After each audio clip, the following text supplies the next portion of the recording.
Baik, selamat siang semua. Selamat bertemu kembali di Manufacturing Digital Hub. Di hari ketiga, sesi kedua ya, kita akan coba bahas tentang satu hal menarik yang mungkin kalau orang-orang pabrik ini rada-rada takut bicarainnya, namanya dark factory ya. Nah, dark factory itu apa? Nah, kita akan bahas di sesi workshop kita pada siang kali ini. Selamat bergabung buat teman-teman yang ada di YouTube, bisa mengikuti kegiatan kita juga dari YouTube.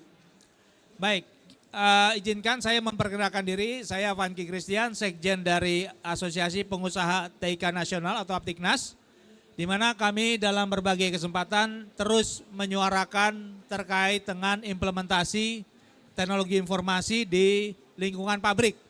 Nah, siang kali ini saya akan coba bahas tentang dark factory yang mungkin sedikit banyak menjadi rame beberapa tahun belakangan ini karena adanya penerapan teknologi informasi di lingkungan pabrik.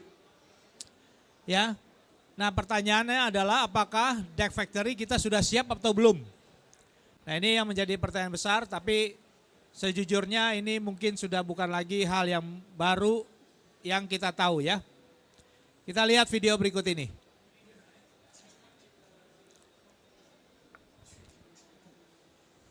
Ini penerapan dark factory di salah satu pabrik otomotif yang ternyata sedang membangun juga pabriknya di sini ya.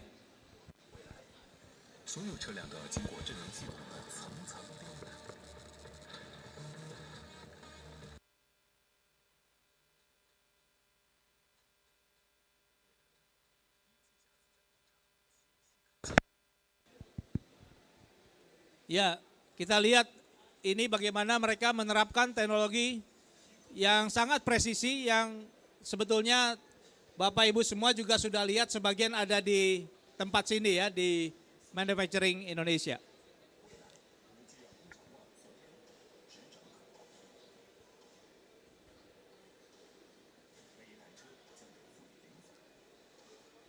Nah, ini kalau kita lihat di dark factory ini kita lihat tidak ada orang malah ya, kebanyakan hanya ada mesin. Tidak ada orang di dalam pabrik ini ya. Nah, kemana orangnya? Nah, ini jadi satu tema menarik yang mungkin kita akan bisa bahas terus. Ya, ini adalah implementasi dari dark factory yang sudah terjadi di beberapa negara, khususnya negara-negara besar seperti China yang begitu kuat manufacturingnya. Nah, pertanyaan besarnya adalah apakah Indonesia telah siap? Nah, kalau kita bicara dark factory itu apa? Dark factory itu adalah proses produksi dari satu manufaktur yang sudah semuanya ini otomatis. Gak ada lagi pekerja yang terlibat, ya, gak ada lagi orang yang terlibat. Jadi lampunya bisa dimatikan, makanya namanya dark factory, ya.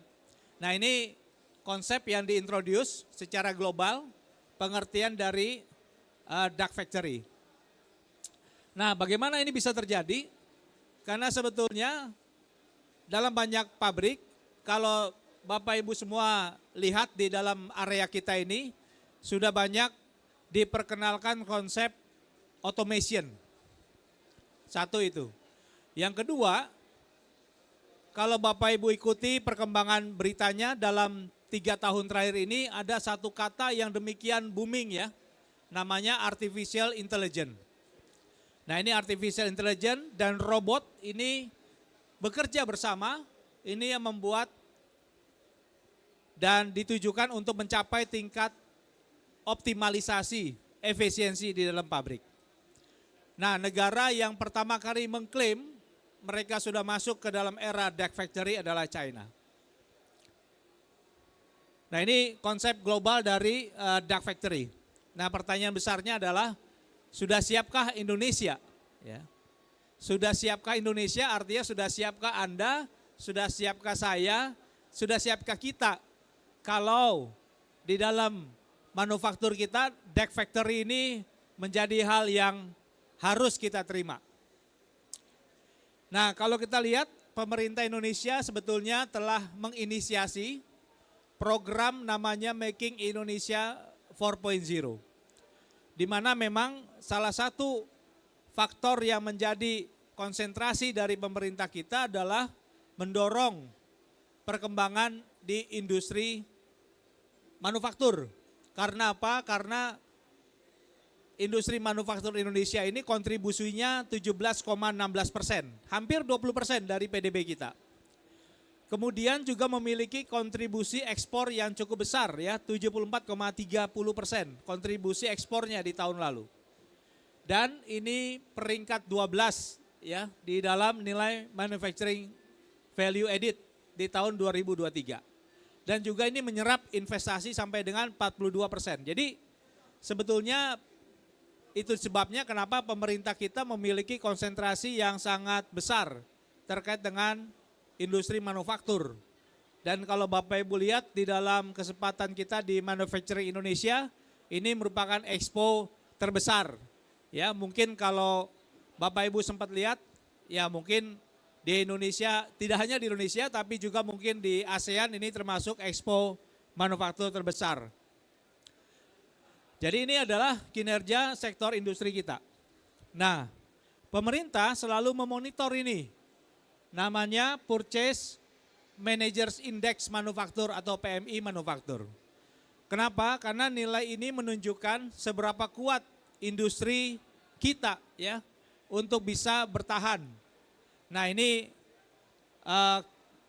mungkin hanya di saat kita mengalami pandemi nilainya di bawah 50. Tapi sampai dengan sekarang ini angkanya masih di kisaran dari 48 sampai dengan 51,9%.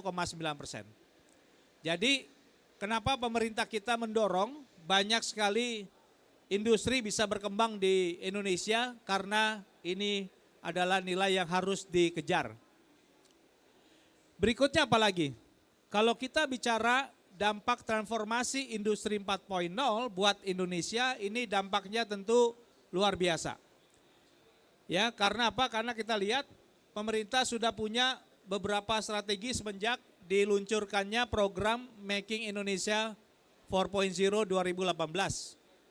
Kemudian pemerintah juga terus mengeluarkan regulasi terkait yang namanya pengukuran kesiapan implementasi transformasi digital atau INDI 4.0.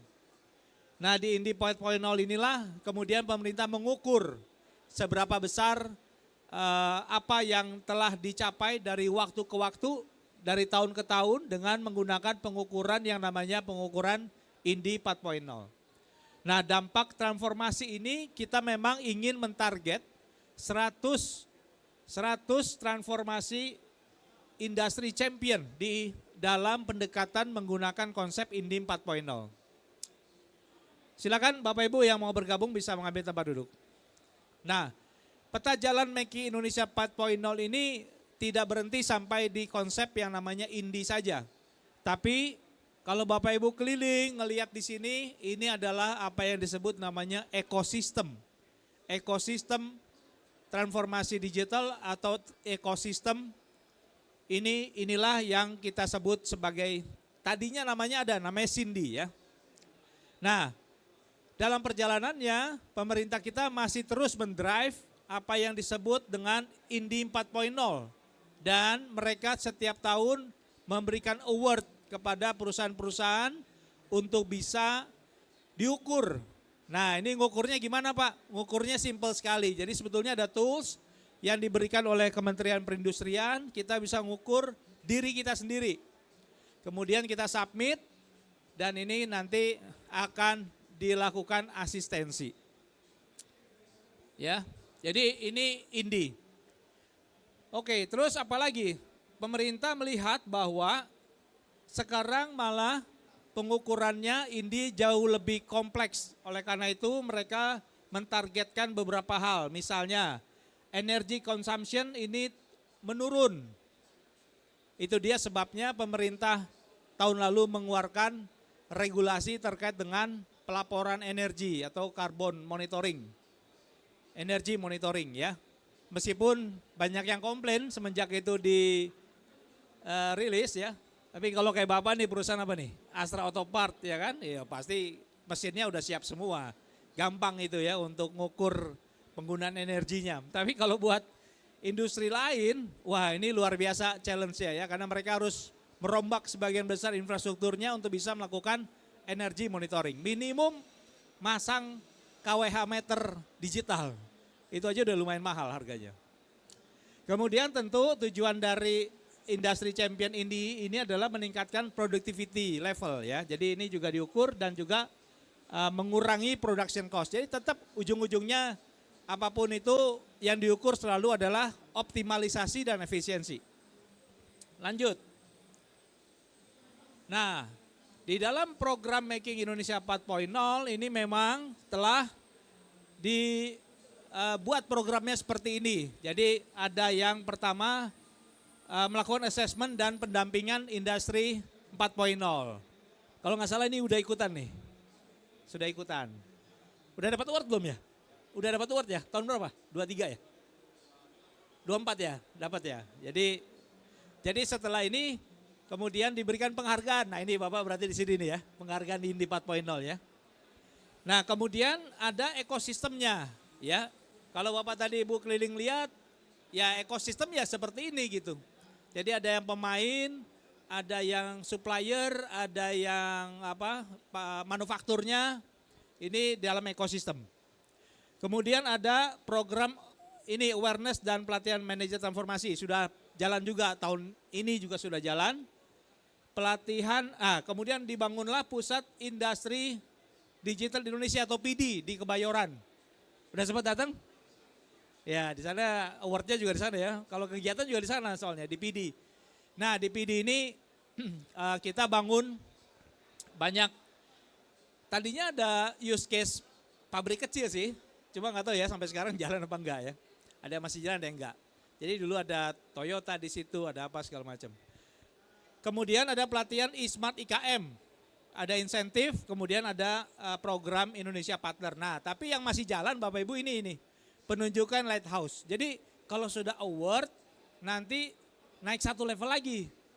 Jadi namanya lighthouse. Nah kalau lighthouse berarti tempat Bapak Ibu manufaktur akan menjadi role model. Ya menjadi role model orang kalau mau lihat gimana sih penerapan teknologi di industri manufaktur. Ya bisa ke tempat Bapak Ibu yang telah menjadi lighthouse. Nah ini program dari Kementerian Perindustrian yang kita dukung sampai dengan saat ini. Berikutnya apa? Ya tadi ada National Lighthouse. Jadi ini menjadi role model. Ya jadi kalau saya mau lihat implementasi di industri otomotif, mungkin saya ke Astra Autopart.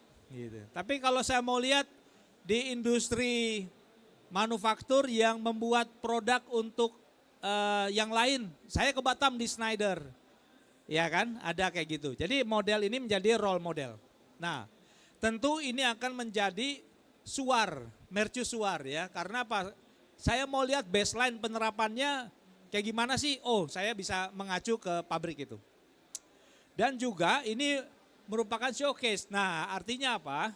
Kalau perusahaan Bapak Ibu ditunjuk menjadi atau menang ya menjadi lighthouse secara nasional dan juga nanti ada secara global, tentu Bapak Ibu harus bersedia tempatnya didatengin orang. Nah ini karena apa? Karena menjadi showcase ya atau demonstrasi.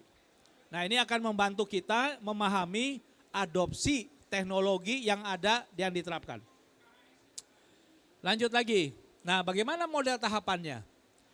Jadi tadi kalau sudah mengikuti assessment Indi 4.0, nanti akan dipilih oleh tim.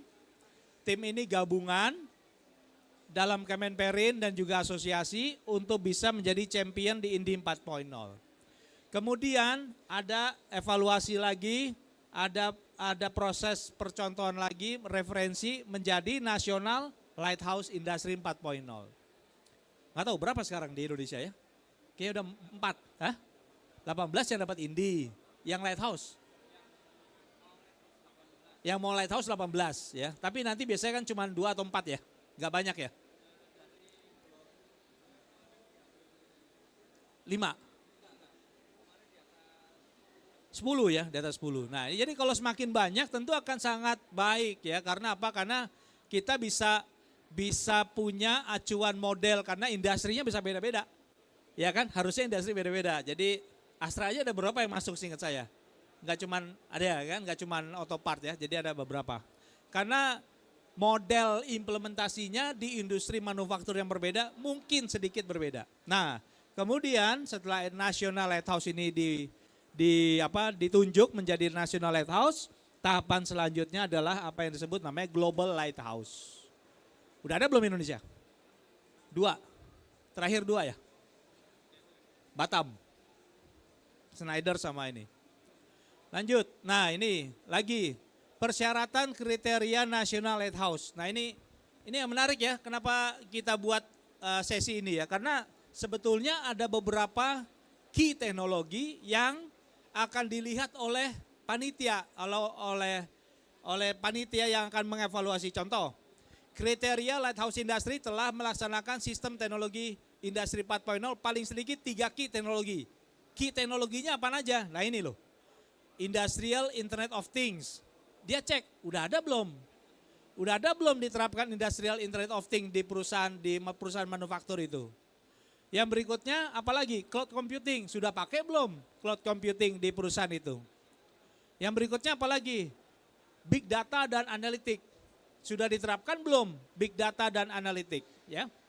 Kemudian apalagi? Artificial intelligence dan machine learning. Jadi bukan cuma sembarangan bawa ngisi form kemudian dievaluasi, ngajak kopi sekali bisa naik kelas, enggak. Justru akan dicek benar-benar sudah menerapkan key teknologi ini belum. Apalagi additive manufacture, robotik dan automation, cyber security dan digital twin. Jadi ada 9 key teknologi. Kalau udah pakai 3 aja, ya ini udah bisa dievaluasi masuk ke dalam persyaratan industri Lighthouse Industry 4.0. Kemudian apalagi? Bukan cuma teknologinya ternyata.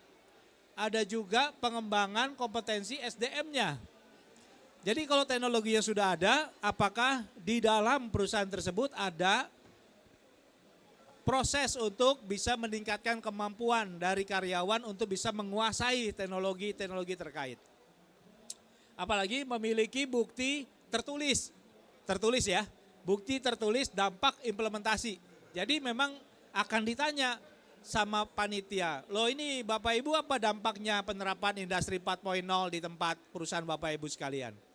Nah bukti tertulisnya ini loh banyak banget ada 13. Jadi nggak sembarangan. Bukti tertulisnya ditanya peningkatan produktivitas. Berapa banyak yang tadinya kalau belum pakai teknologi, begitu pakai teknologi produktivitasnya menambah. Yang biasanya produksi misalnya 100, karena penerapan jadi 150 misalnya. Jadi ada bukti tertulisnya.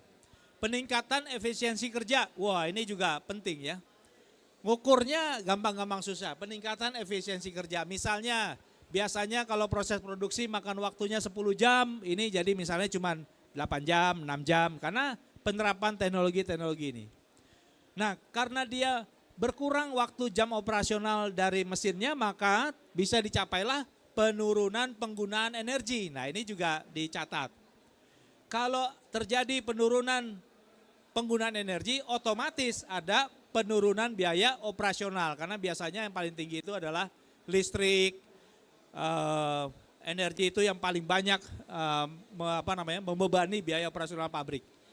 Kemudian yang agak rumit adalah peningkatan kualitas. Nah ini bagaimana ngukurnya Pak? Nah ini tentu tiap industri akan punya pendekatan yang berbeda ya. Tapi peningkatan kualitas ini menjadi salah satu yang diukur di dalam penerapan dari National Lighthouse. Apalagi penurunan penggunaan peralatan dan suku cadang ya. Jadi biasanya yang tiap hari jumlah pakainya sekian, mungkin setelah diterapkan teknologi dia akan turun.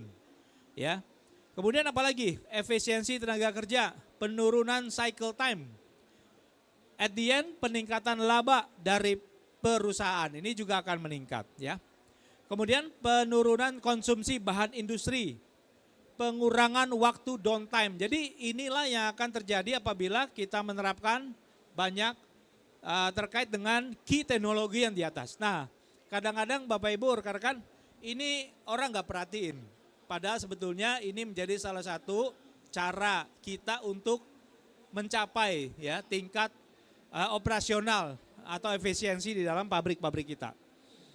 Nah ini tentu ada tantangannya ya, ada wah Pak saya takut pakai robot nanti orang nggak ada yang mau kerja di sini gitu.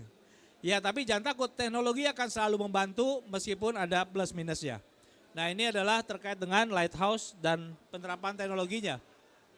Berikutnya tahapan seleksi nasional. Jadi prosesnya gampang apa enggak? Enggak gampang juga karena ada tahapan-tahapan yang dilakukan. Jadi si perusahaan Bapak Ibu semua yang di manufaktur tentu harus mengajukan permohonan, melakukan pengisian form, biasanya online survey form, kemudian dilakukan oleh verifikasi oleh Kemenperin.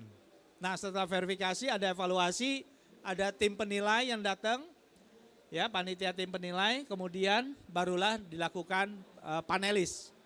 Nah ini biasanya ada penilaian di lapangan ya, jadi tentu harus siap juga pabriknya divisit oleh tim Kemenperin dan panitia terkait untuk bisa dilihat seberapa besar.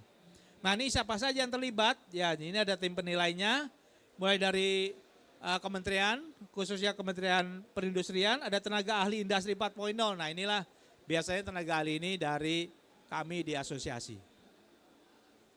Ya, nah setelah itu baru adalah penetapan. Nah setelah penetapan baru nanti biasanya dalam 1 tahun itu ada satu kegiatan.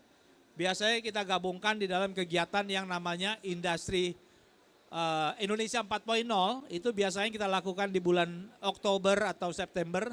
Sekaligus kita berikan award kepada para perusahaan yang ditunjuk menjadi Lighthouse Industry per tahunnya. Ya ini bentuk tahap permohonannya ya, jadi model formnya seperti ini, kelihatannya simple ya. Tapi nanti ada form isian yang harus perusahaan Bapak Ibu isi. Nah jadi termasuk juga di online survei nanti ada data-data terkait dengan informasi umum perusahaan, area penerapan industri, status penerapannya sampai mana, level kemungkinan penerapannya seperti apa, dampaknya seperti apa, dan juga penilaian keseluruhan penerapan industri 4.0. Ini semua form isian, jadi nggak usah khawatir. Nah setelah itu tentu harus ada presentasinya. Nah jadi disiapkan juga tim khusus, biasanya dalam perusahaan menyiapkan tim khusus untuk bisa melakukan presentasi terkait dengan transformasi bisnis perusahaan. Jadi jelasin profil dari perusahaannya itu apa, roadmap dan journey transformasi industri 4.0-nya itu apa. Jadi bukan cuman oh ya Pak kami sudah implementasi sistem pakai ERP, sudah pakai industrial IoT, ya nggak cuma seperti itu ya. Tapi in detail ini informasi yang harus bisa disampaikan kepada tim yang nanti mengunjungi. Kemudian apalagi use case implementasinya seperti apa. Karena banyak hal biasanya mereka hanya menganggap oh ini hanya beli sistem kemudian selesai. Tapi sebetulnya dari itu kita harus bisa mengangkat kenapanya kita beli sistem ini dan apa dampaknya. Jadi ini yang disebut dengan use case. Kemudian tentu tadi seperti yang saya bilang, yang diukur juga adalah seberapa besar karyawan yang ada di perusahaan itu juga bisa menggunakan capable ya atau mampu ya menggunakan semua sistem yang ada. Oleh karena itu perlu biasanya tahapan-tahapan training, tahapan-tahapan pelatihan gitu ya untuk pengembangan SDM. Dan yang paling rumit biasanya adalah menghitung dampak atau bukti dampak bisnis secara finansial dan operasional dari apa yang kita buat. Nah ini adalah rangkaiannya, jadi contoh ini ya tahun 2025 ini kita tahap penetapan ada 29 perusahaan yang mendapatkan award ya. Dan juga Lighthouse. Nah ini tahapan seleksinya. Nah penetapannya nanti di Mei 2026 ya. Jadi nanti kalau perusahaan Bapak Ibu masuk, tahapan yang seleksinya nanti akan berjalan kemudian ditetapkan di Mei 2026. Jadi sedang berjalan sekarang ini untuk saat ini di tahapan penilaian ya. Kenapa lama? Karena kalau tadi bayangin ada 30 perusahaan itu tim mesti keliling ke 30 perusahaan kalau perusahaannya di Jakarta. Ini kebanyakan justru di area pabrik di luar Jakarta. Nah ini jadi National Lighthouse ini akan sangat membantu. Kenapa tema ini saya angkat?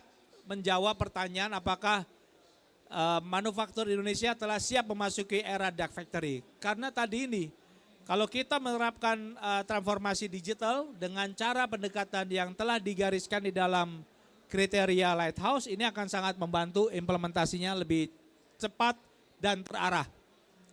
Ya, jadi saya mau highlight lagi ada 9 key teknologi yang Bapak Ibu, teman-teman semua, baik yang onsite maupun yang online, harus mempersiapkan diri. Yang pertama adalah Industrial Internet of Things. Yang kedua, Cloud Computing. Yang ketiga, Big Data dan Analytics. Yang keempat, Artificial Intelligence dan Machine Learning. Kemudian berikutnya, Augmented Reality. Jadi jangan dibilang, wah Pak ini teknologinya kayaknya nggak cocok banget sama kita punya pabrik. Nggak juga ya, karena nanti Bapak Ibu rekan-rekan bisa memilih teknologi mana yang cocok dan tepat buat diterapkan di pabrik.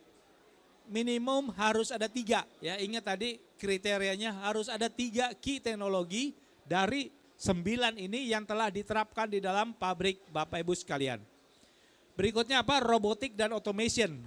Kemudian cyber security, digital twin.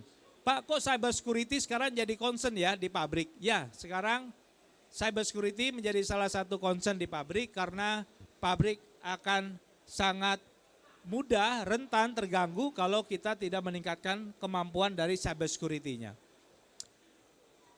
Ya, jadi Global Industry 4.0 ini angkanya semakin besar. Di Indonesia mungkin challenging ya, karena banyak pabrik kita sekarang lagi relokasi, tidak hanya di Jakarta, tapi dia geser ke daerah-daerah lain yang mungkin kemampuan untuk industrinya juga sudah mulai berkembang. Jadi mereka geser ke Jawa Tengah, mereka geser ke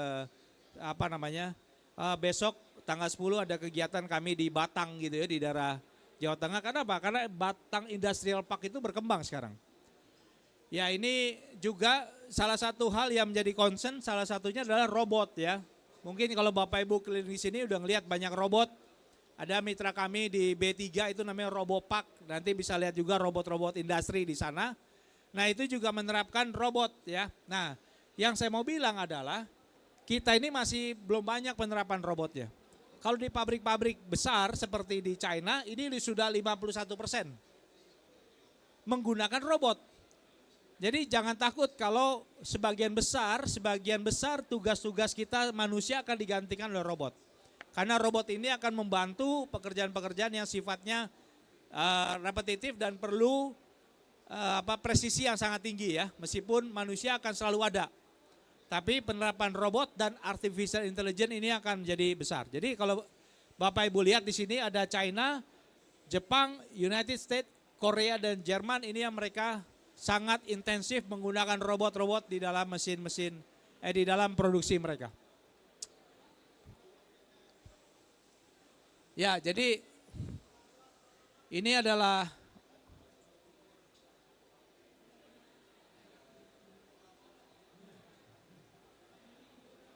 jadi terakhir slide saya mau bilang bahwa dengan penerapan dark factory di pabrik-pabrik kita, di Indonesia pun juga sudah mulai banyak, kita akan mengarah ke masa depan dari manufaktur. Future of manufacture itu apa sih? Jadi ini kalau Bapak Ibu lihat, satu ya, pertama adalah penerapan kolaboratif robot atau cobot. Ya, jadi tangan arm seperti itu akan menggantikan fungsi manusia. Berikutnya apa? IoT sensor. Ini akan menjadi bagian yang tidak terpisahkan di dalam penerapan dari implementasi dari dark factory ya. Karena kan gelap, nggak ada lagi orang gitu ya. Semua akan digantikan perannya oleh robot dan sensor. Kemudian apa? Berikutnya tadi tangan menggantikan tangannya orang. Tapi ada lagi yang digantikan, yaitu mata orang digantikan dengan apa yang disebut namanya computer vision. Jadi robot-robot nanti akan ada juga kameranya, itu menggantikan fungsi orang di sana. Nah ini semua akan masuk ke dalam sistem. Nah inilah digunakan mesin-mesin yang lain gunanya buat misalnya predictive machine analytic. Jadi mereka bisa melakukan analisa ya atas mesin. Kemudian apalagi wearable ya. Nah ini yang namanya industrial augmented reality. Konsep umumnya namanya digital twin gitu ya. Jadi ini adalah yang juga kita sering lihat. Kemudian apalagi mungkin kita akan ada masuk masa di mana wearables itu menjadi sesuatu yang kita akan gunakan terutama di pabrik-pabrik kita. Kemudian unmanned truck kapan Pak? Ya, truk-truk yang berjalan sendiri tanpa perlu ada lagi orang. Selama sistemnya sudah siap, ini sudah ada teknologinya, tinggal diterapkan. Kemudian tentu yang perkembangan selanjutnya adalah enterprise resource planning ini akan berkembang dan berkembangnya menjadi sesuatu yang lebih luas yang terlibat dengan banyak hal.